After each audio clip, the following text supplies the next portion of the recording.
Hey, what's going on, everyone? Welcome back to the channel. In this video, we're going to do a quick recap of the 16 games from Sunday, July 4th. And when I say quick, I'm going to mean quick. And I'm going to try and do this one in less than a minute per game because the past couple days have been hitting 20 minutes. And honestly, I start rambling a little bit before that. Not too much to go over. For the most part, we have a couple interesting games. The Brewer streak comes to an end at 11, but we do have a couple more teams eyeing up that 10 win streak prize, including these Los Angeles Dodgers, who won 5-1, now having a 9-game win streak. David Price leading the way for them in this one. Washington got out to a 1-0 lead, but they're kind of struggling on offense. They're missing Trey Turner, they're missing Kyle Schwarber right now, and while they're making a run at their division, those two injuries are not helping. Alcides Escobar in the lineup had a nice 3-hit night, so at least they have that going for them. Beatty hits his 4th home run of the season, and Clevenger does the kick things off, and this was overall a bullpen game. I said Price gets it done for them, but he gets the win in the end. He's now 4-0 in the season. He ate up 2 innings right there in the middle of the game. Joe Ross goes 6.23 earned runs, 11 Ks, and Joe Ross has been pretty amazing for the Nationals. It's unfortunate that at this key time they're missing 2 of their key players, but with the All-Star break 1 week away, hopefully they get Trey back before then, and Schwarber won't be too far behind. Padres 11, Phillies 1. Padres had to get it done. They got it 5-0 early, and Phillies only added 1 run. And with Velasquez on the mound, it makes a lot of sense that the Padres pummeled him early, and the Phillies bullpen gave up 6 runs in that last inning, but not too much else other than that. JT Realmuto scores the only run for the Phillies off a solo home run. He had a 2-hit, 1 RBI performance. Manny Machado, nice 2-hit, 2 home run performance, up to 15 on the season. And Rivera hits his 2nd this season. Manny Machado, 5 RBIs on the night.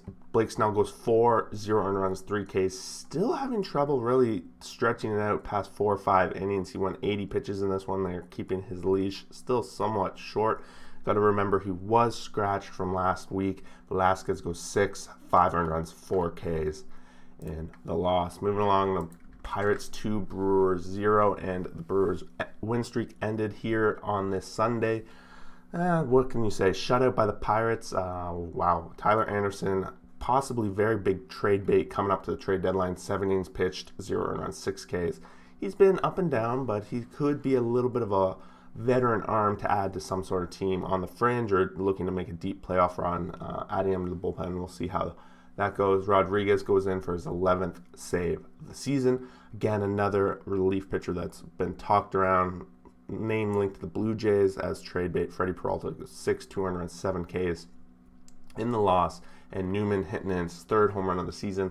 It's all Pirates need. They just need a couple of runs, and their pitchers do the rest, closing the door. Rays 5, Blue Jays 1. And Blue Jays were out quick, 1-0 here, and Robbie Ray on the mound.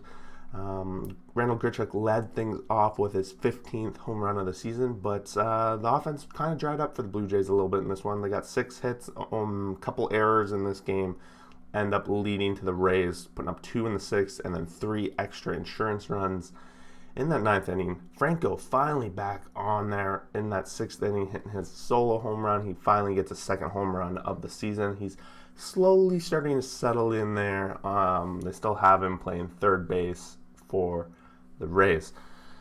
So averages up to 233. Yarbrough goes 5, 1 earned runs, 5 Ks. He ends up getting the win because of that 6th inning home run and extra run that they got. Ray actually eats up 7 innings pitched in this one, 2 earned runs, 6 Ks, giving up the 1 solo home run and another earned run along the way.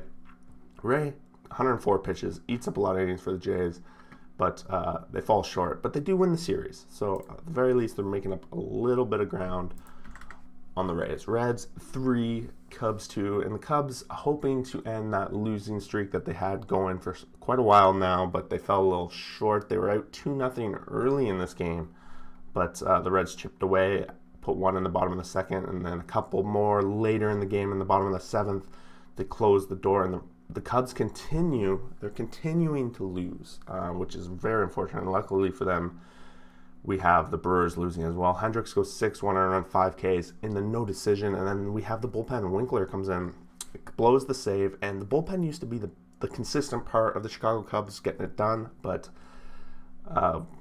they got swept this whole week. They got swept by the Reds, by the Brewers. Not good. Wade Miley goes 6.2, 2 earned runs, 3 Ks. No decision for him as well because the late aspect of it.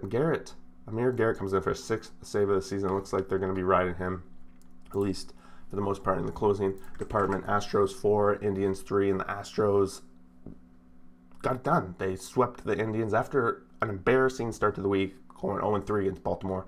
They bounced right back and swept the Indians in 4 straight games. McCormick hits his 10th home run of the season, this one, coming in that 6th inning, which ends up giving them the lead because they were actually tied at that point. Indians claw back a couple runs themselves. Eddie Rosario hits his 7th of the season in that 6th inning, tying it up.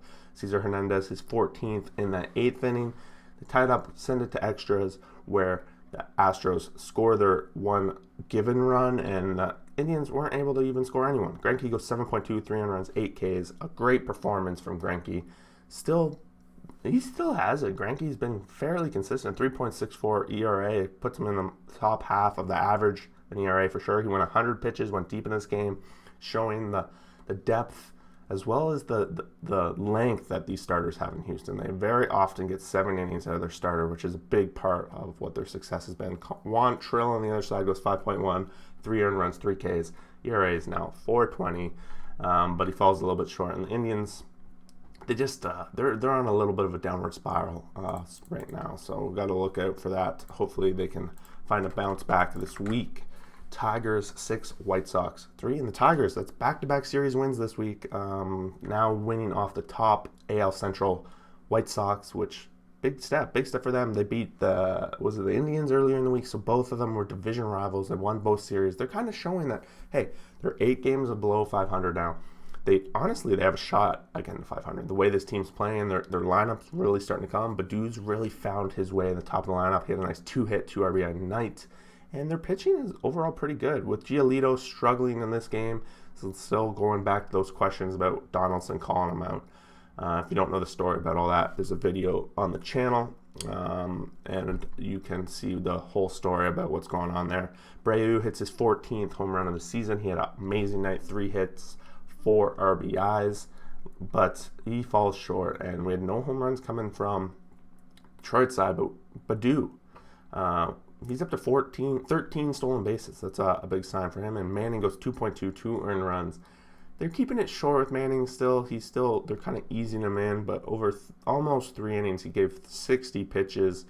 His ERA is still giving up about almost a run an inning, so it's a little bit of a concern. But he's a young kid, and their bullpen comes in. And we haven't said this a lot about the Tigers leading up till this year, but their bullpen actually been closing the door as of late. So keep an eye on that. Moving along, we got the Braves 8, Marlins 7, and these guys had a series of the ages over the weekend. We all know how it went when Acuna got plunked the other day. They're just heated against each other, and the Braves end up taking it 2-1, and they were up 2-1 going into about the 6th inning. The Marlins actually had a 3-run 6th inning, in which the Braves answered right away, but it was 4-3. And then the Marlins give up in the top of the 9th. They get a huge lead, going up 7-3,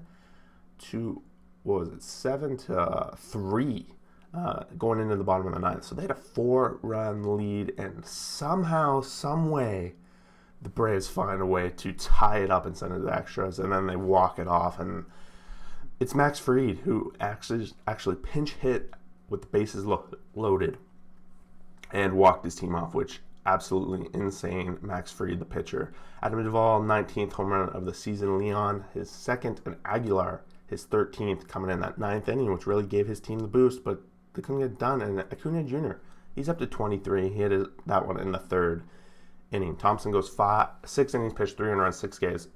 Decent outing. Again, a Miami pitcher with decent outing. I could put that on repeat. I say it almost every day. Atlanta sends out Morton, who goes 5, 4, and 7 Ks. Okay outing. Both these guys obviously get the no decision with the way it went.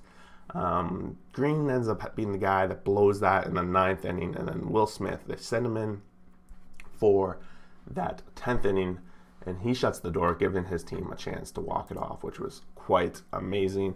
Moving along, we got the one double header of the night, the New York versus New York matchup. And in the first game, we have the Mets 10, Yankees 5. I think the story of this one was it was 5-4 going into that seventh inning, and then they sent Chapman out, and of course he's been struggling a lot this season. He blows this save. He ends up being charged 3 of the 6 earned runs in the inning, and the Mets put up 6 in the top of the 7th to walk it off here. Domingo Smith, his 9th of the season off Pete Alonso, his 14th coming off Chapman. And as Garrett Cole leaves this game, he's getting booed by his own fans. Pretty painful. I'm not sure if it's related to all the allegations or if it's poor performance really in this one, but he went 3.14 earned runs, 6 Ks. I'm going to guess based on how the Yankees season are going, the fans are a little fed up with how that is. Marcus Stroman's back in the lineup for the Mets. He went 5, 3 earned runs, no Ks, but he's going to get the no decision, and the Mets win that first one of 2. And then in the second round, we have the Yankees bouncing back for a 4-2 win. They put up 3 early in this one. The Mets tried to chip away in that 4th, adding a couple of runs themselves, but the Yankees added insurance in the 5th. Urshela gets his 11th of the season. Pete Alonso, another home run in this game. So he had 2 home runs in the 2 games. He's up to 15. Oswalt goes 4, 3 earned runs, 4 Ks. He's filling in while they're dealing with some injuries. He's been all right, and honestly, he's been as good as you could hope for a guy that comes out of nowhere and fills the shoes. Cortez goes 3.1, 1 earned run, 4 Ks. Not quite sure. Haven't seen his name around before. So Chad Green comes in, closes the door with 3 inning, 6 strikeout performance, shutting the Mets down, keeping the Yankees at least walking away with 1 win. Twins 6, Royals 2. Twins pretty much rolled this one. They were up 6-0 going into the bottom of the 9th, and the Royals added a couple runs. This is basically, like I've been saying, a battle of somewhat the scrubs of the AL Central. And Kansas City had already had their stamp on winning this series, but Minnesota at least played spoiler. Kepler hitting his 7th home run of the season, Polanco his 10th, Krylov his 7th. So we had long ball after long ball for the Minnesota Twins, and Krylov's being a solo shot as well. No home runs coming from the Kansas City side. Highlights, I would say, Arraez from the Twins 3-hit night. We have a couple guys up there with multi-hit nights for them. Maeda goes 6, 0 earned runs, and 10 Ks. Now this is the Kenta Maeda we're used to seeing. So hopefully going forward they can keep getting these kind of performance. Although they're pretty much long out of it, they still want to see him come around, right? Keller goes 6.12 earned runs, 7 Ks himself. He's now 6-9. Like that, 15 decisions Keller has. He either gets obliterated or his team wins. And look, in this case, he didn't get either, but he still got the loss. 15 decisions is quite interesting. Most of them losses. Moving along, we got the Rockies 3, Cardinals 2, and the Rockies are just playing complete spoiler on these Cardinals of the past 2 weeks. I think they had a good series against them last week as well. Cardinals were actually 2-1 going into the late innings of this, but the bullpen could not hold the lead, and the offense couldn't add to their 2 runs that they put in the second inning. They were shut out the rest of the way. The Rockies added 1 in the 8th and 1 in the 9th. Trevor Story hitting his 11th home run of the season that came in that first inning, and Bader hitting his 6th of the season coming in the second inning. That's a 2-run shot, and that's all the Cardinals can put together, and the Rockies shut the door. Marquez goes 6, 2 earned runs, 11 Ks, gets the no decision because his bullpen and bats bail him out, and the bullpen gets it done. Blown save goes to Gallegos, 1.2, 1 earned run. Carlos Martinez goes 3.1, 1 earned run, 2 Ks. They give him a short leash in this one. He did all right, 44 pitches, but the bullpen comes in and they tried to stretch it out. Just couldn't do it, and the Cardinals falling further and further behind. Angels 6, Orioles 5, and again, the poor Orioles that keep getting in these situations where they have a chance to win late in the innings and their bullpen just can't close the door. I think this was the back-to-back nights now, or was it 2 nights ago where Ohtani did the wipeout at home? It might have been 2 nights ago, but anyway, the Orioles walk them off in the bottom of the 9th. Yet again, they were up 4-0. The Angels actually were. Before the top of the 6th, the Orioles had a nice 4 spot that tied it up. And then Cedric Mullins, recently named into the All-Star game, top of the 9th, hits his 15th of the season to give his team the lead. But can't speak too soon when the Orioles are on the mound because the Angels bounce right back. Ohtani hits his 31st of the season in Rendon, his 6th.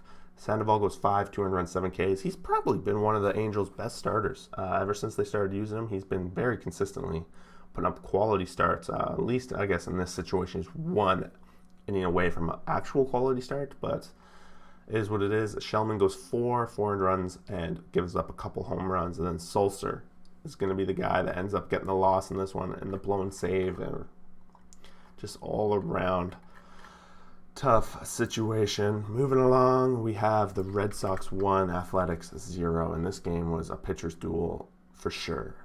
Red Sox end up getting 1 run, and it's off Verdugo, who gets on base, and then I think an error ends up getting him there across, and then he scores off a hit that's a double play ball. But so it's no RBIs in this whole game, but a 1-0 win. Kapralainen goes 7, 1 earned run, and 10 Ks, so it wasn't an error that got him there. Then on the other side, 7 innings pitched from Pivetta, 0 earned runs, 10 Ks. So both these guys essentially had the same line, except one guy gave up an earned run and a couple more hits. Another guy got it done. Barnes comes in for the 19th save. Red Sox walk off with a nice, juicy win. Mariners 4, Rangers 1, and the Mariners had a great week. Back-to-back 2-1 series against 2 teams where they want to beat those teams if they're going to continue to consider themselves as a playoff team. And I think that's what the Mariners feel like they are, for sure. Torrens hits his 9th home run of the season. Long Jr. his 4th. So a couple home runs come from the Mariners side, and the Texas Rangers didn't have a lot of offense in this game, only 5 hits, but no home runs, and just coming from really top of their lineup, bottom of their lineup. Couple hits. Flexen goes 6, 1 earned run, 5 Ks, and Flexen's been quietly a decent pitcher for Seattle this season. Maybe not so quiet if you listen to this show, because I give him a shout out almost every week, but he's been quite consistent. Graveman comes in for his 8th save of the season. On the other side, Folty goes 7, 4 earned runs, 5 Ks for his 8th loss of the season. Moving along to the last game of the night, we have the San Francisco Giants, Arizona Diamondbacks. This one started late for a Sunday night game, I felt. Went all the way to late in my time, so I actually had to do the power rankings prior. But, yeah, the Giants took care of business. They were at 5-0 about halfway through. Arizona added a couple in there, but DeSclafani, he cruised most of the way. Slater, his 9th home run of the season. Ruff, his 7th. No home runs coming from Diamondback side. DeSclafani, 1 out away from a complete game, but he went 8.2, 2 earned runs, 7 Ks. And then Rogers comes in, closes the door for that last out after a walk, and he gets his 10th save of the season. Caleb Smith goes 6, 5 earned runs, 5 Ks. But the Giants, while they had a rough start against the Dodgers earlier in the week, they bounced back with a nice series win against the Diamondbacks to get themselves back on pace. 1 week before the All-Star break, we'll see if they can hold it. But that is it, boys. 16 games in the books. Tried to rip through it quickly as possible. Tried to touch on a little point in each game. But if I missed something or you saw something that you want to add, throw it down in the comments below. As you scroll down there, hit that like button, join the channel community, and subscribe if you have not done yet. We do these videos every day, as well as a power rankings video every Sunday, which came out last night. So if you haven't seen it, check that out. And on top of that, we do here fun videos every now and again. Always looking for ideas of what you want to see on the channel. So if there's something you want to add, make sure you let me know and drop a comment below. Thanks for watching. We will see you guys tomorrow. Peace.